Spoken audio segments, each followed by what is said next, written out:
Well, we're back. We're back. Some of you probably thought we weren't going to be back, seeing as this did not come out on a Monday, but instead a Wednesday. Yes, we were sick this weekend. Oh, As you yeah. can probably hear in my voice. Yeah, you still kind of you sounded way worse. I didn't have a voice on Saturday. I literally could not talk. My sister called me. Yeah. And we had been trying to talk on the phone all week long. Yeah. And she called me every night as we were sitting down to dinner. Yep. Every single night. Anyway, on Saturday, we finally got to talk for a couple of minutes. And I answered the phone and I probably looked like absolute garbage because I was think sick. You looked bad. You looked worse than you normally do, but not anything. Yeah, like, oh, maybe she had a bad night of sleep is what I would have thought. But your voice. And I felt okay, but my voice was gone. Yeah, it was bad. It was absolutely gone. So we couldn't do a podcast. That's why. Yeah, all that to say. That's why this is coming out on Wednesday. But I always like to keep you on your toes because I do. One day this is just going to stop happening and then we won't have to deal with this anymore. But I did release, but right from the jump here, folks, I'm really trying to push this video. I released a video on Monday. I think it's a really good video. It's my favorite video that I've done the entire year. Yeah. But it is something a little bit different than what I'm normally doing. And for whatever reason, YouTube has decided it's not going to get shown to as many people. That's fine. I don't run YouTube, but if you would be so kind as to give it a look, I think it's a very interesting topic. I think that the presentation's good. I did a little green screen work. Yeah. It's about that new guy, that new fitness guy, Sam whatever. Sam Selleck, yes. Yeah. He's fascinating. I think it's really interesting how he's become so popular. And I really do think it's because people are so tired of being like scammed and lied to. Like I think people are finally cluing in to how like skeevy a lot of fitness influencers are. Yeah. And he's just like a regular guy. I do want to I think that's really cool. I think we should talk about him more because there's some stuff even after I put the video out that I want to touch on because there, some people have commented in different ways to look at it. That I didn't really think about when I first put the video up. Yeah. But first, I want to get through we got to break the icebreaker because we didn't do one last week and you were upset. So I got one. Okay. This actually comes from a client of mine. Oh, nice. Thank you, client. And I think she got this off of Instagram. Okay. If you saw me arguing with a stranger, what would you assume the argument was about? Ooh, that's really interesting. Right? I've got one for you if you want to. Oh, what you think I would argue with someone about? Yeah. I would like to preface your answer with, I don't really argue with people. No, this isn't. Okay, so this is what I'm trying to say. Like, this is. But like, if I was arguing, what would it be about? What are we? The way that I'm reading this question is, what are we most passionate about?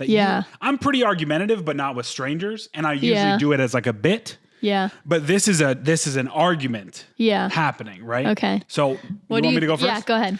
The initial thing that came to mind was somehow you had gotten on the topic of the authenticity of medical shows. That is something that I can talk a lot about. Let me tell you what.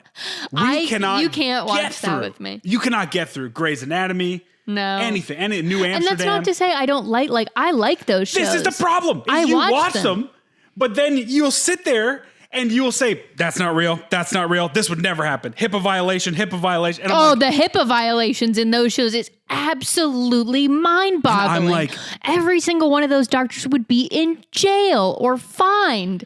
It's crazy. My thing is, if we're going to watch a fictionalized version of a hospital, you need to suspend your disbelief. Suspend your disbelief. But I would imagine, the scenario that I have built up in my head is you and this other person, maybe a writer on Grey's Anatomy, are just going at it about the authenticity of those shows. Yeah. Well, because here's the thing, is that there is a certain amount of suspension of disbelief that already happens. Like, for example, the Grey's Anatomy where there's a bomb inside the person. Just my favorite show of all time. There's no way. Can I tell them my favorite meme? That's never happened. Can I tell them my favorite meme? So there's another great video on Instagram. It's like the first 3 seasons of Grey's Anatomy. It's like, man, being a resident is really stressful. I can't believe we had to do a double bypass. And then the last 3 seasons of Grey's Anatomy, there was a unicorn that exploded into the building and stabbed the surgery resident, and we have to fix them. It's like crazy. It's like, I'm not questioning how insane the diagnoses are. It's a bad but, House. But I'm all just of saying, these shows. I'm just saying, well, even for House, that doesn't happen. But like the basic stuff, like for example, the heart monitors by the patients are wildly inaccurate. That is not hard to get right. You see what I'm saying? And here's my proof of this is the Big Bang Theory. They had physicists who would fact check all of the like it is not hard to get that like background basic stuff right. That's all I'm saying. Here's what I'm trying to tell you. If they you spent a lot of time in hospitals? Yeah. How fun are they to be in? How visually interesting are they? It's a visual medium. They have to, if the heart monitor was accurate, it'd be like, what's going on? Where's the heart monitor? We as an audience, the audience isn't even looking at the heart monitor. Like, so get it right. We are subconsciously. This is what they teach you in set deck and production design. We have a language of what a hospital is supposed to look like on film. Yeah. The same way that night on film is just blue. It's not dark because if it was actual darkness, you wouldn't be able to see anything. Yeah. So as an audience, we have an idea. So when you decide to be very accurate, everyone in the audience is going to be like, that's not what a hospital looks like. It is. It's what a real life hospital looks like, but it's not what a TV hospital looks like. That's why they continue to do this type of stuff. Yeah. Because it is a visual medium. And through 60 years of television or film or whatever, we as an audience now have what, you know? Yeah. I just think there are some things that are done poorly that would be more exciting if you did them correctly. Sure. For example, chest compressions. Yeah. Right? Like tapping on somebody's chest, not very exciting to watch. And also not very good quality. Sure. If you had someone like dive onto, you know, on top of someone's bed to do like wild chest compression, like that would be very entertaining to watch. And nobody does that. I agree with you. And I'll tell you, here's the thing. I'm going to yes and you and say that yes, it's harder to do that. Yeah, you got it. Like that is true. This is the thing is I've been on the other side of all of these decisions. Yeah. Not all, obviously I wasn't working on a massive network show, but I've made films. I've been a part of the creative process in terms of making film.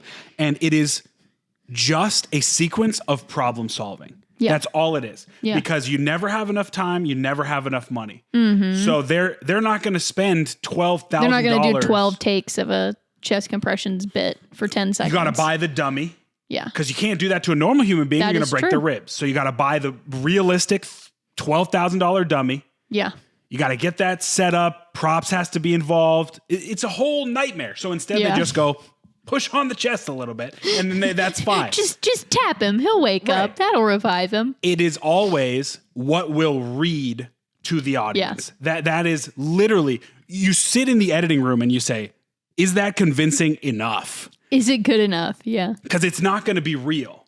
It's never going to be like, but you have to ask yourself, are people going to buy that? And I think with serial shows like Grey's Anatomy or any of these hospital house shows, talk about Grey's Anatomy. The bar's pretty low. It's been on for 19 years. Yeah.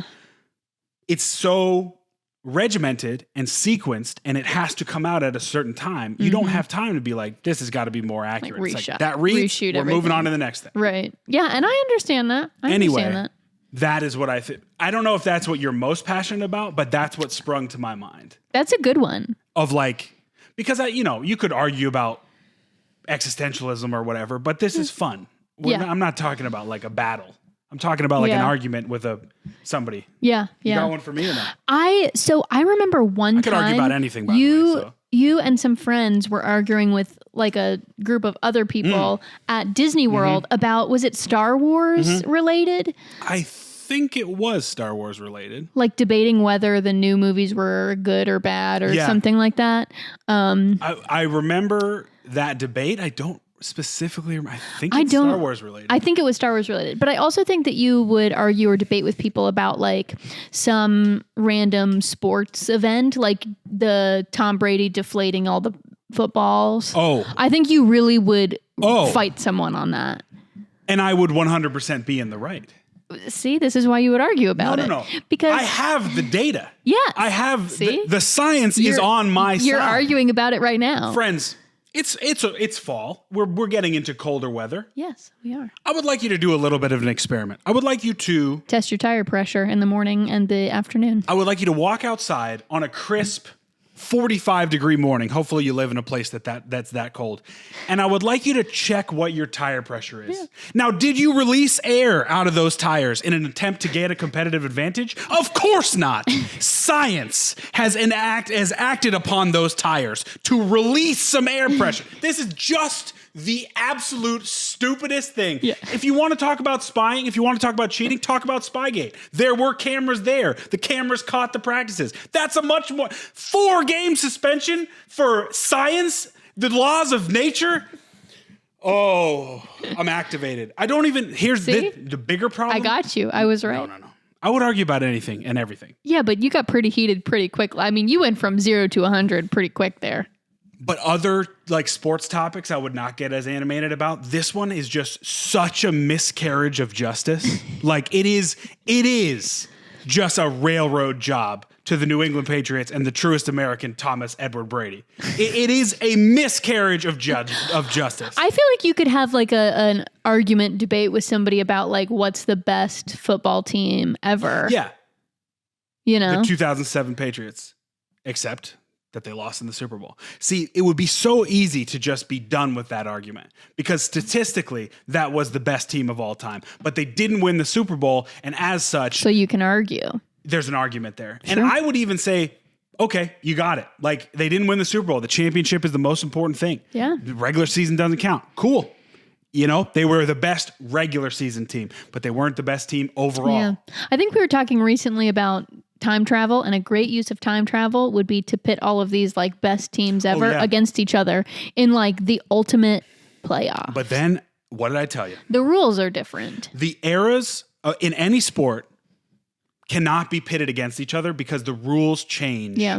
In basketball, if you took any team from the 2010s onwards and you put them in the 90s to play against the Detroit Pistons, all of them would be dead by the end of the game.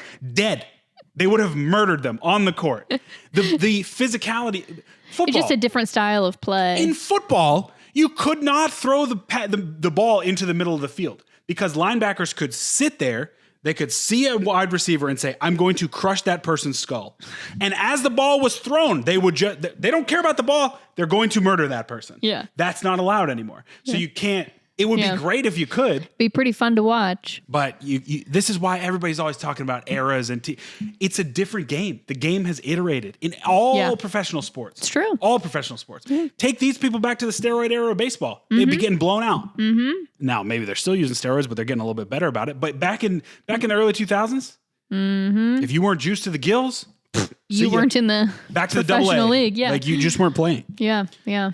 But I think you could debate either of those topics and like have a lot of good points and like have a really good the thing about a debate conversation about it. A debate with me is when I was a younger man, I would definitely expend more mental energy on this type of stuff. Yeah.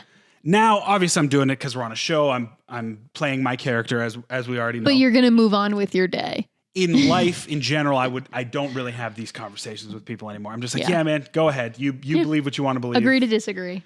But when I was in college or, early out of college, I would get in battles like this for sure. But that's just, sports. We're going to have to ask Hunter what that debate at Disney World was about. He'll probably remember. It's on video.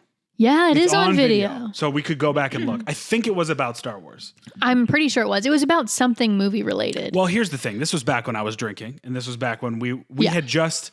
We did Drinking Around the World at Epcot, and this was Canada. This was the end. This was the last one. So it was not most... It had been a day of fleshed alcohol. out. Yeah. It was not there were not salient points being made back and forth, because the people we were arguing with were also very drunk. And they were at they were having like a bachelor party. They were having a bachelor party. It was a nightmare. It was like 7 p.m. It was not... We weren't going anywhere. But it ended in like hey, hope you guys have a great night. Yeah. It was fine. It was just a debate. Yeah. No, it was just a debate. And it was a good one. I mean, if you listen, I don't want to alienate anybody, but if you like the new Star Wars movies, you got to take a critical look in the mirror and say, what are you willing to put up with? Because those movies are absolutely terrible. They probably like Jar Jar Binks too. I like Jar Jar Binks more than the new movies. I mean, at least it was something new and different. Yeah, that's a fair point. I mean, goodness gracious. Yeah. Rag on the prequels as much as you want to, but at least there was a coherent story throughout. 7, 8, 9 are just fan service. We were going somewhere. Yeah. 8 might be the worst piece of Star Wars media ever created. Yeah. It just has no purpose. It's just fan service. There's no reason. Yeah. Anyway, that's my opinion on the Star Wars. I'm an adult. These things used to mean so much more to me when I was even 4 or 5 years ago. We've mellowed out in our old age, my friend. And it doesn't seem like I've mellowed out. But again, I want to let you know I am playing a character. This is not who I am in my daily life. But I just cannot spend that amount of mental energy anymore. I don't think it's healthy to do that. I mean, I don't know. I think as you get older, you have more like responsibility and like stuff in your life that you need that headspace for. You don't. I mean, when you're 18, you can just like riff about Star Wars all the time. I don't give a good goddamn about Star Wars. Right. We've got kind of, I don't know, bigger fish to fry. There's more than like a history test tomorrow and also Star Wars taking up all of your brain. It's like we have to figure out what we're eating for dinner and like go to work and do more stuff. Yeah. But when we're having like a fun conversation about these things, like you can kind of tap back into that. It's just not your entire identity and thoughts anymore. I like to be uselessly combative sometimes in arguments because I think you fun. Find it interesting. It levels up I like that. Yeah. But I am just, I think 27, 28 range. I just started to be like, why am I putting so much stock into any of this? It truly does not why am I letting matter. my blood pressure be affected by this? So let's talk about Sam a little bit. Oh yeah. Okay. So if you watch the video, you'll know that I think that Sam's main selling point, for lack of a better word, or why he is experiencing so much success is that he is authentic. Yeah.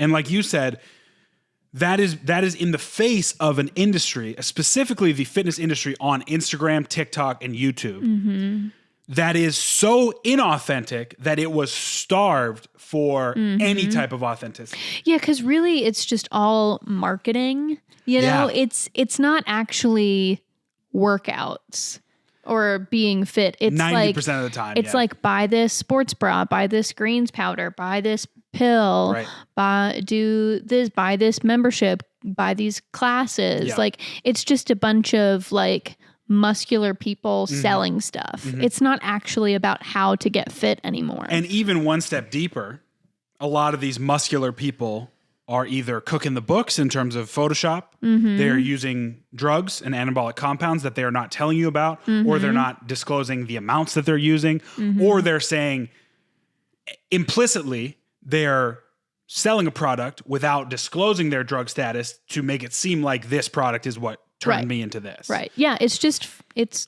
disingenuous marketing. And so this is where I got a little bit of pushback on my take about Sam. Okay. Was he, and I will admit, I did not watch his entire catalog of videos. Yeah. I watched about 10 of his videos to try and get a feel. And they're long videos. I watched them on 2x speed just to try and pick up like who he was as a person. As much as you can. Because again, he may be playing a character, or no matter what. I think there's always a spin. You are not your authentic self. There's always a spin. When you're presenting something online, Or when you're talking to, the cashier at the grocery store. Yeah, there's always a spin. True, but I think online is more You have more control over it. And it lasts longer. Yeah. So you pay more attention to the character or the way that you're presenting yourself. Right. Regardless, he doesn't specifically talk about his drug use. Clearly, he is on drugs. Does he allude to it? It's hard to pin down, and I don't want to put words in his mouth. It's not like he's saying, hey guys, I'm 100% natural. Like he's not doing that. Okay. Which there have been people in the past who have done that. Liver King, Mike O'Hearn. No, I've never touched any of this stuff. It's like, dude, clearly you have. And so much. But here's the sad thing about it is and I think a lot of people in the fitness space and who consume fitness content are we'll give you the benefit of the doubt. Because we've seen so much of the like bad actors in the space that even if you don't explicitly say what you're using or make it clear that not everybody can achieve these goals, I'll still give you the benefit of the doubt. As long as you're not saying 100% natural. Exactly. Okay. So like as long as you don't talk about it at all, fine.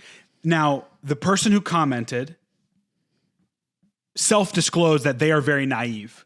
And so they approach every fitness influencer with an idea that they're natural. Now, as I do that too. Right, exactly. As you spend more time in the space, I have to always remember my own bias. I think everybody's on steroids because I've been in this industry for so long. And you know how hard it is to achieve that physique. I know how hard it is to achieve the physique, the strength, whatever. I've listened to hundreds of interviews with high-level, high-caliber bodybuilders.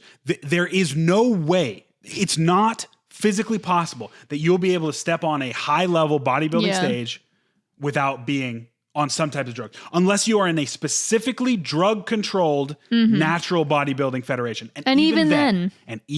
I remember this was probably a year ago when we were watching Chris Bumstead and his friend Ian, like preparing for a bodybuilding competition. And specifically about Ian, I was like, man, this guy is massive. How could he possibly do that? And you were like, he got busted for steroids. Like he's on a lot of drugs. He almost got deported from the United States. I'm like, oh, really? Yeah. He's using steroids? And you're like, yes, of course he is. And it was like a bubble popped. And then I was like, what about his buddy Chris over here? Is he? It's like, yes, less so because he's less huge and he's in a different division. But of course. Yeah. And that it had never occurred to me. And I think that is where my argument of authenticity kind of falls apart. Yeah. Because if you're going to claim that someone is completely authentic, then they should have to disclose. Well, you would want them to disclose that type of stuff. But I think, I don't know the man, but he may be trying to play the game a little bit where he assumes that anybody who's consuming his content, of course they realize that I'm on steroids. Yeah. Of course they would. But that is a little bit dangerous because you've got 15, 16-year-olds who do not realize that. You know what they say about when you assume things. Yes. You turn an ass into you and me, or whatever the saying is. That's what you make an ass out of you. There you go. Yeah. But anyway, I still think, like in my mind, he is more authentic than what we have. Yeah. If you think of authenticity as a spectrum, which I think it likely is. He's not 100% authentic because nobody is. Yeah. But he is a beacon of authenticity in a world of just absolute trash. Of constant fakeness. Like truly, truly garbage. Like every day, go follow Goob U on Instagram. Oh, is that the guy who like finds all the Photoshop fails? Yeah. This man, he'll never run out of content. No. And we're talking from all ends of the spectrum. We're talking 1,000 followers to millions of followers. He exposed Livy Dunn, the the gymnast for LSU, who's super big, Photoshop and everything. Olympia competitors, people who have on fantastic physiques already, highest level of bodybuilding, and don't need to do that. 7 million plus followers, Photoshopping everything, finding people who this is the best one. He did one recently where it was a woman who, in all of her captions, talks about how you don't need to Photoshop. Accept yourself, because she'll leave a little cellulite and stuff like that. And meanwhile, it's completely Photoshopped. It's cooked. Wild. It's cooked. But all of them as a selling point to a specific product or to a specific lifestyle. Usually, like I said in my video, behind their paywall. So that you start to pay them so that you can feel better about yourself. Yeah. It's this preying on insecurities through deceitful marketing that is rampant in this industry. It's crazy. It is everywhere. Everywhere. And even I even have to, like, when I'm trying to sell training, I really, really, really try and come at it from a position of like, why do you want to do this? Do you want to do this for better health outcomes? Or do you want to do this because you were told you need to look better or you feel that you need to look better? I would help you either way. But through our process together, I'm going to try and get you more towards getting stronger, feeling better, having better health markers. Yeah. Rather than trying to achieve a certain look. And I think that's why I lose some sales. Yeah. I do not use a lot of these tactics that I think I'm supposed to use in terms of salesmanship, but I don't want to build my business on that. Yeah. You know what I mean? Yeah, I agree completely. I don't know. Well, and I think it probably is refreshing for just this guy who's very fit to just make videos just kind of for the heck of it, just to like have fun in the gym and share that with people and not be selling anything. That's the thing. It's kind of refreshing and nice. And again, we're retreading some of the video stuff. Go watch the video if you want more concise ideas about why I think this, but it's not very edited. I'm pretty sure he's filming it on like a point and shoot or on his phone. Yeah. It is everything that's opposite of what the mainstream fitness content is right now. If you look at any reel or any YouTube vlog, they're overly processed. The contrast is way up. They've crushed he I don't even think he's color grading this stuff. It's literally just like out of his kitchen. So yeah.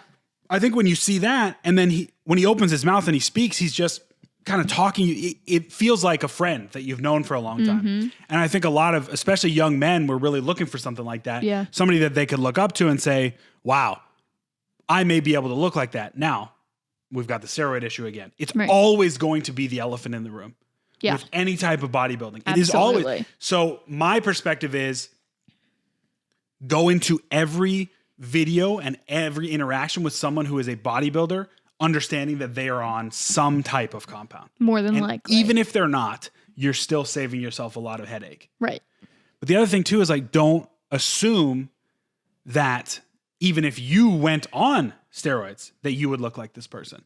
Right. No two there's people also a genetic are component. going to have the same outcome. Even if they're doing the exact same thing, their outcome is never going to be exactly the same. There's a genetic component, not just to the way that you'll look, the way that you're like muscle insertions, but there's also a genetic component to how your body will respond to the drugs. Some people are very resistant to the toxicity and thus can have higher dosages and better outcomes. It's just like when you're taking a medication from your doctor. Medication. It is right. It is a medications. medication. Two people can be taking the exact same, prescribed from their doctor medication, and somebody will have no side effects. Yep. Some person will have to stop taking it exactly. because they can't handle the side effects. And for every success story of a 18-year-old who's on just 250 milligrams of test and 50 milligrams of D-ball or whatever, there's someone who's taken less than that, who has had insane cystic acne, who has lost all of their hair, who has developed breast tissue, all heart problems. For every success story in bodybuilding, there's a 30-year-old who died of a heart attack. Yeah. Like, it is just part of the sport, for better or worse. It's not changing. The cat's out of the bag. Pandora's box is opened. But I think there's a movement towards safer use models, but there also needs to be a movement towards just full transparency. Yeah.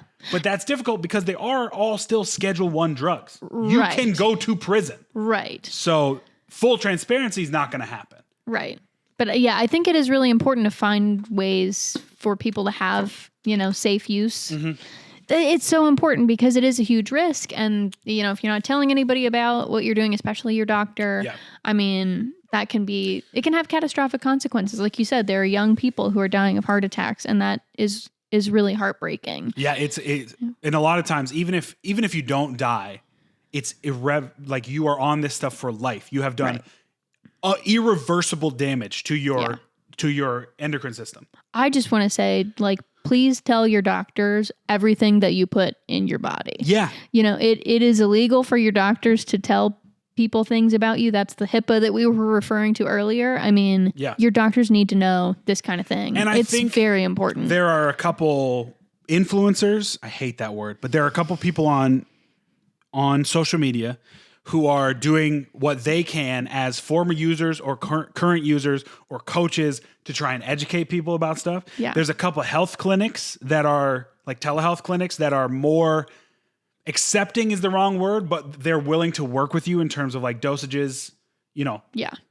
You got to seek that stuff out. Because if you're going to do it, if you've made the adult decision, if you're above the age of 18, maybe even if you're above the age of 25, hopefully. Let your brain fully develop before you make any serious decisions. But you've decided as an adult to go that route. I'm not going to judge you for it. That's your life. You've got to make that decision. But talk to your doctor about it. Do it the best way you can. Yeah. Life is more precious than just 3 years of looking your best. And your best may not even be good enough to get you on the Olympia stage. Like, really, really think about it. Yeah. It's not worth it for 99% of you. It's just not worth it. You don't have the genetics. You don't have the socioeconomic status to be able to drop everything and be a bodybuilder. My God. Not just the steroids, but the food, the training, everything else that comes on top of it. You don't have the drive and the willpower. That's the other thing. be honest with yourself. If you can't get your training and your nutrition right without the aid of drugs, what makes you think that you're just magically going to be able to, because they're not superpowers. You're not going to turn into freaking Captain America. You still have to train. Right. You still have to eat somehow more so than when you were natural. Yeah. Because the margin for error is so much smaller. Like, yeah, it's just so rewarding to find a way to be in the gym and have it just be fun and compete against yourself to get stronger over time. You know, if you can really make that your goal, you're going to have so much more fun. It's healthier mentally too. Yeah. And I think it's just like we see you're going to have a better outcome. We see the gym is so fantastic for mental health in a certain area, but you also see it can be very detrimental. And I see this specifically with young men with the body dysmorphia. When you fall into the cycle of comparison. My word. It's just terrible for people. Yeah. It's terrible for people. Yeah. So there's that aspect of it as well. That's why one of the reasons I'm brainstorming another video about powerlifting. And why I think personally powerlifting is one of the better exercise modalities to get into.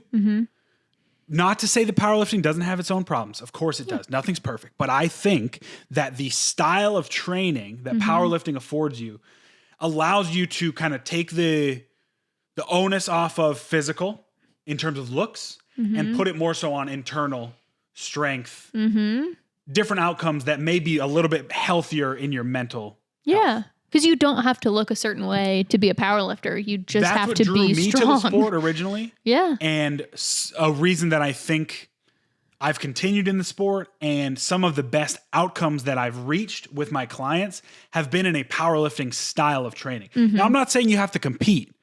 I'm just saying the philosophy. The philosophy and the style of training allows for a lot of variety from different block to block, so you never really get super bored. Obviously, you're going to squat, bench, and your deadlift, but you're going to do a lot of different variation movements and stuff like that. And it's not as vain as bodybuilding. And if you're a bodybuilder, you're still going to have changes to your body composition. Like you look better than you ever have. True. I'm not coming after you, but I love the sport of bodybuilding. It's one of my favorite sports, and I've talked about this a million times. I love the discipline and the ability that these people have. And you've talked a lot about trying it yourself someday. But it's a vanity-based sport. Yeah. I mean, there's no two ways about it. Powerlifting is as well, but it is a little bit more objective. And I think in the healthiest versions of both, I would say powerlifting is probably a little bit less taxing on the mental health. Yeah. Just because there's less of a comparison and there's less subjectivity. Yeah.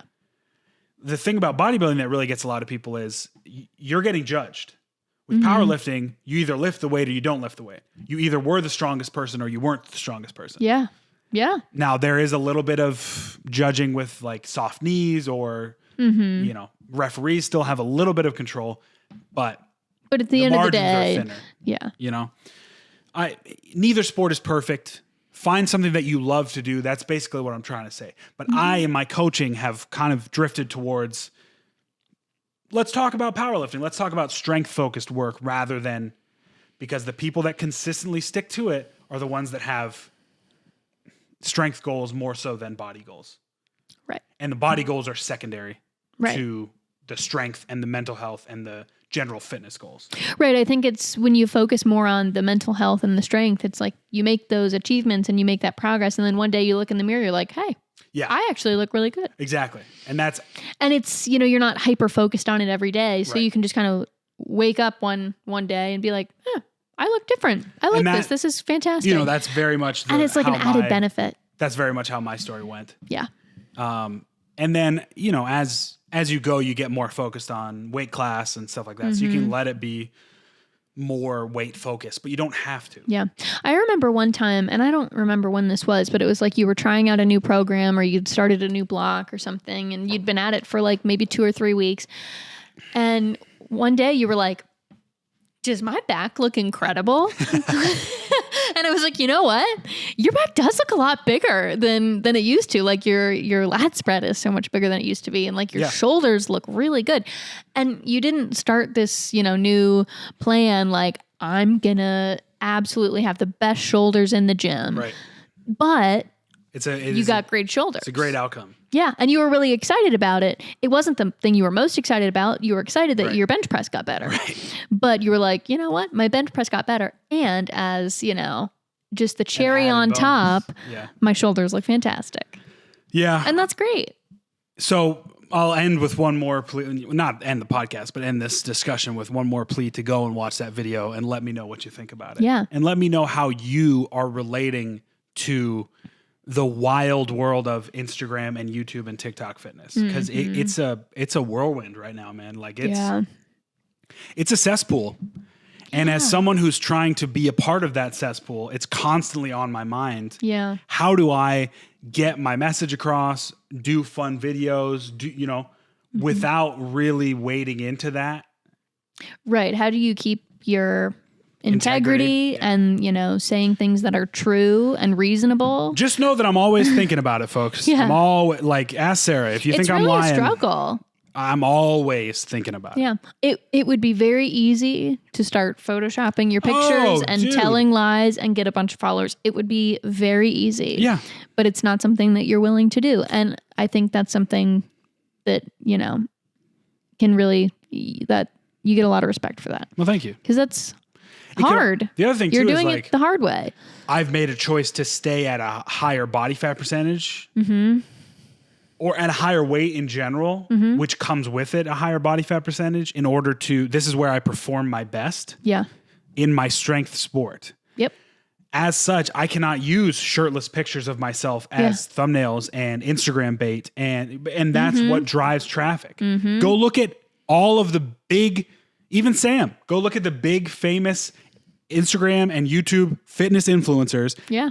99 out of 100 of their thumbnails will be them shirtless. I cannot do that. I mean, I guess I could. I don't want to do that. I mean, you know what? If you really wanted to, you could shred down. I could, but you could absolutely. But I've made the choice not to. Your actual performance, which is what you care about, would suffer. And if you don't think that I know how to lose weight, just go look at the top posts on my Instagram, because I've lost over 90 pounds. And gained it back because I wanted to be at a higher weight class. And when I'm done with powerlifting, I will cut back down. I've done the cycles 10 times. Yeah. Yeah. And I've coached other people through cycles of weight loss and weight gain. Yeah. So it does feel like, oh, you're not, this pressure to be consistently lean year round. Yeah. Useless. Yeah. You found your performance is so much better in a certain zone, and it's not the lowest you've ever been. No. It's not the highest you've ever been. No. But I'm the strongest I've ever been. Exactly. And that is the goal of your sport. For right now, yes. Yeah. Now I need to find ways to be at 275 to 285, which is where I weigh right now, but also have the same level of cardiovascular fitness that I had at 250, 260. Yeah. Which has kind of slipped a little bit because I've ignored some cardiovascular training. I've been eating more red meat, all that type of stuff. Yeah. So there's ways to be at a certain higher BMI. Like if I walked into a doctor's office, the first thing they'd tell me is lose weight. Yeah. And I would say, can you No, squat thank you. 550 pounds? No, shut up. Don't, I legally don't have to listen to you. Yeah. But that's not to say I want to have my blood pressure in check. I want to have my cardiovascular fitness up because it enhances my sport and my ability to stay at this weight to continue to have success. Yeah. I want to have another 10 good years in this sport. Yeah. And I think that's possible. Yeah. But I have to do the things to take care of my internal health. Yes.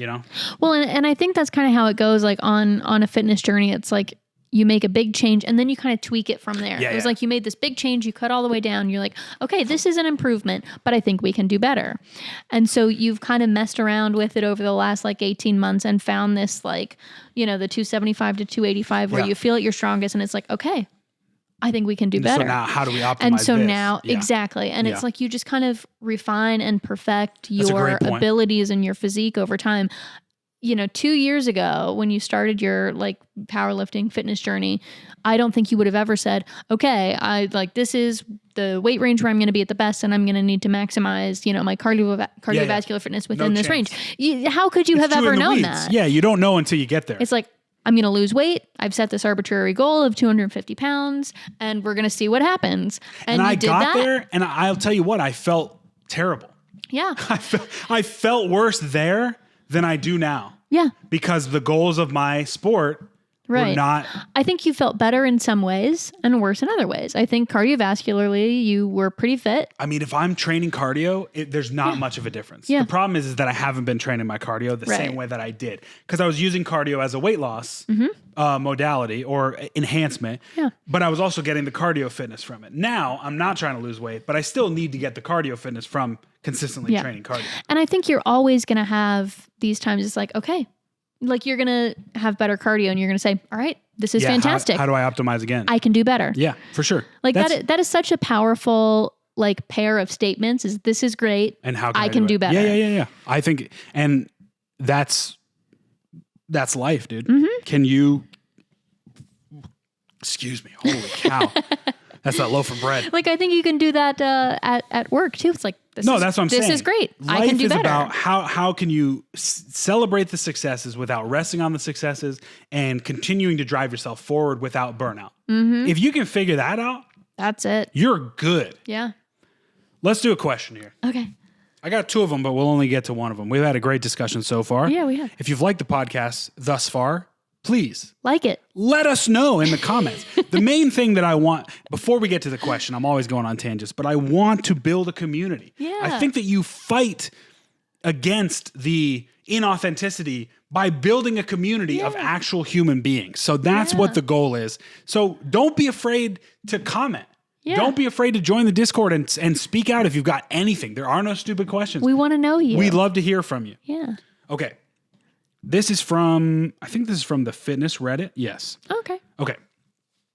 I'm a 39-year-old newbie. Started going to the gym in January. Since March, I've gone from 84 kilos to 94 kilos. That's about a 22-pound jump. Oh, okay. 10 kilograms. Okay. I know some of the weight is muscle, but some of it is fat. I'm slightly terrified of gaining weight since I was depressed, anxious, and fat from the ages of 22 to 33.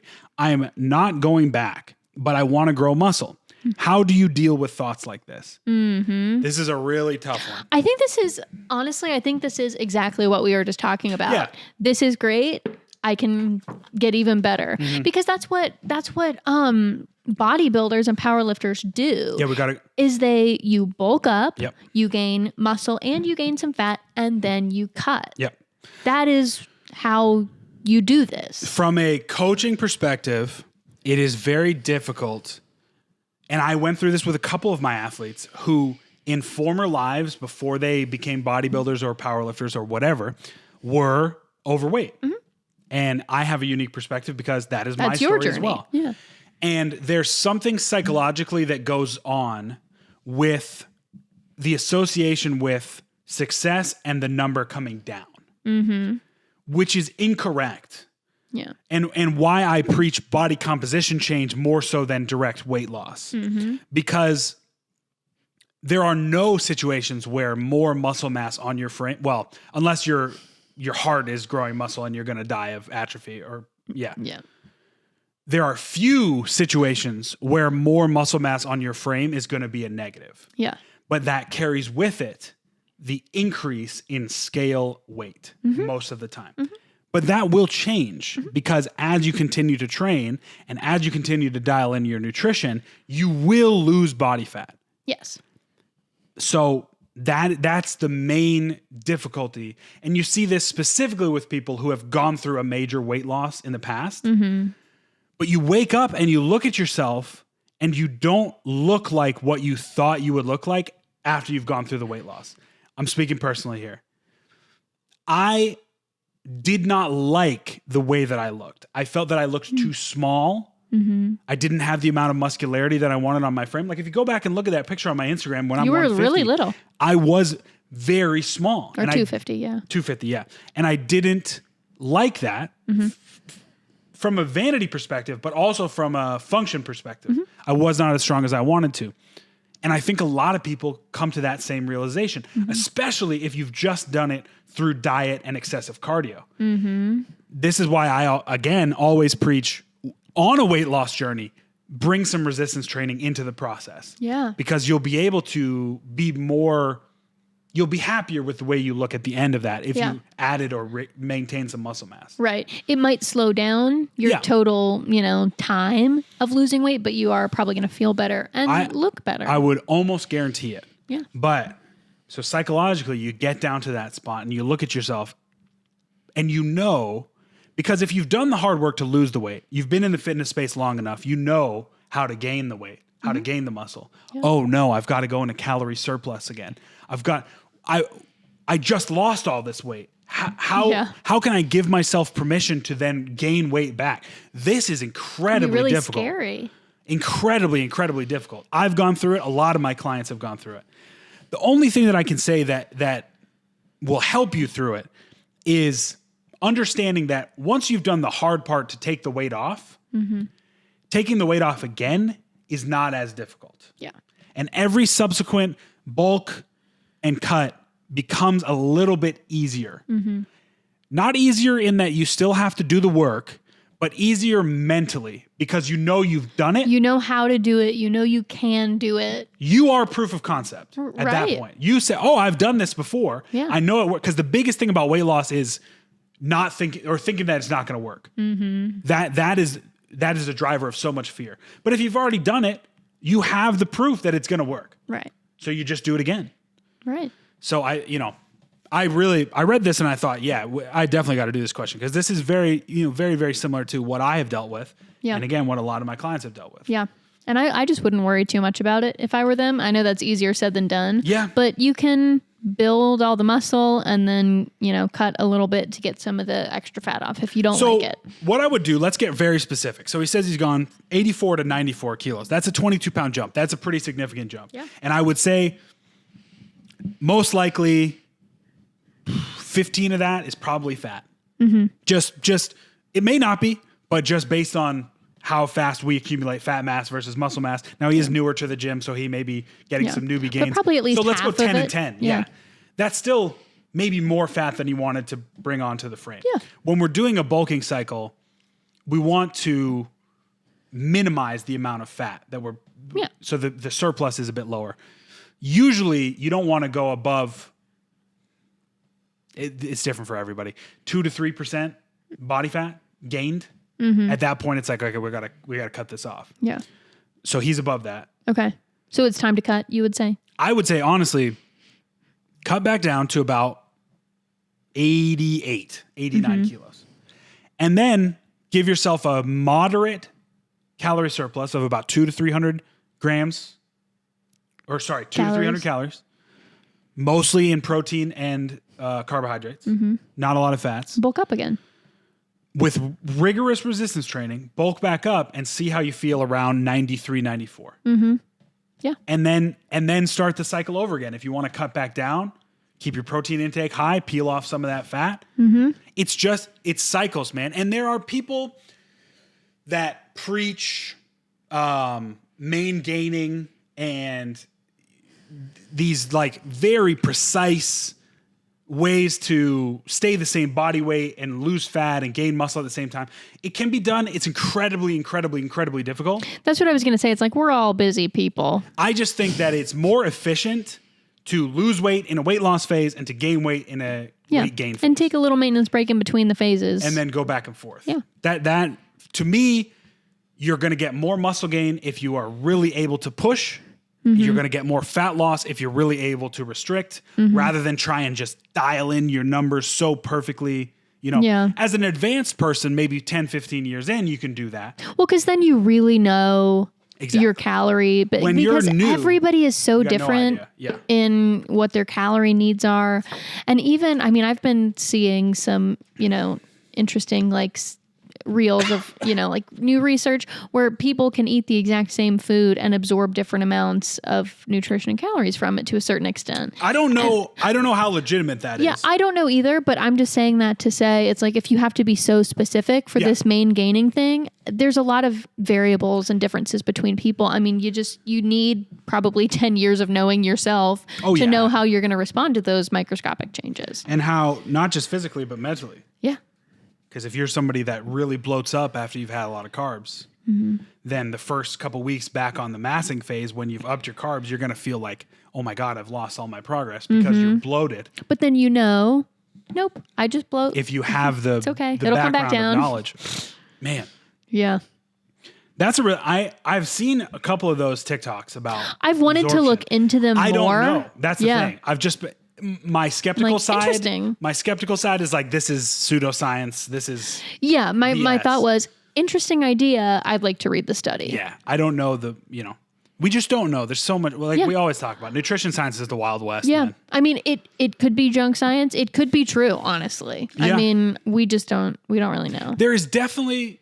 Obviously, there are people that absorb and digest different macronutrients differently. Like we just talked about. Some people absorb carbohydrates better than others. Some people are lactose intolerant. Yeah. So, And we always talk about like, oh, I have a fast metabolism. Oh, I have a slow metabolism. Yeah. Like people do metabolize things differently. the thing is like, it's so hard to know exact calorie expenditure because it's such an invasive process. And there's so many variables. And the body doesn't really partition calories. It's like 10 calories are going to your heart, 20 Right. calories are going to your liver. Like it doesn't do that. No. It's a holistic system. Right. So it would be really, really difficult to see like, okay, you take in 100 calories and 90 of it is going to your vital functions and 10 of it is going to adding on fat. Whereas this person is 50-50. We'll never know that. No. You know what I mean? Or at least I don't think we will. Maybe there are smarter scientists who are designing studies. You'd probably have to have somebody in some fancy scanner that we haven't invented yet to know all that. I think so. It would be very And invasive. it would be very invasive, and it would be really hard to, because you'd have to do it on a Somebody case would study have basis. to dedicate their entire life to it. And then how do you then extrapolate that out to massive 8 billion human population? You couldn't even do can't. that study of a person living their normal life. Right. It would have to be so regimented in the lab, Yeah. controlled 24/7. That's what I'm saying. It just wouldn't be applicable to That is a why normal person. This is why nutrition science is and will be the Wild West. You Yeah. know, we'll get better and we'll start to understand more. But if anybody in the nutrition field tells you we know something. we know for sure. something, certainly be very skeptical of that person because we really don't. You know, like that's why this Blue Holes or Blue Planet or what's the one? Blue Zone. The Blue Zones. That's it. Yeah. Blue with Planet is a great documentary. I would like to watch the Blue Zones thing. It's a bunch of garbage. It looks interesting though. Sure, it's interesting, but how? I mean, Yeah. it's pseudoscience. It's like Yeah. I think it's a case study. It's 5 case studies. Sure. And I think it's interesting. I think you need to realize it's a case study and I think I saw one might not apply to you. I saw one pretty big flaw in that. I don't remember which zone, but they claim one of the zones is very much a plant-based diet, and it's not. It is incredibly Really? meat-based. Yeah, they just Is straight it up lie. Italy? No, I think it's the one in Japan, Okinawa. Oh yeah, they're all seafood based. Fish, dude. That's all they eat. But they made it seem like it was very much All like 80% plant-based. It's like, no. Have you ever been to Japan? It's an island. Right. I'll tell you what, as someone who grew up on an island, people are eating a lot of fish. People eat a lot of seafood. I don't know. Yeah. That's interesting. I hate all that popular media, like Food Inc. I hated that too. yeah. It's all just processed, Yeah. inauthentic, like we talked about. Yeah. It's hard, folks. It's hard. It's the Wild West out there. About 20 minutes ago, my sinuses decided that they were not going to be I my friends. noticed. Did you notice? Yeah.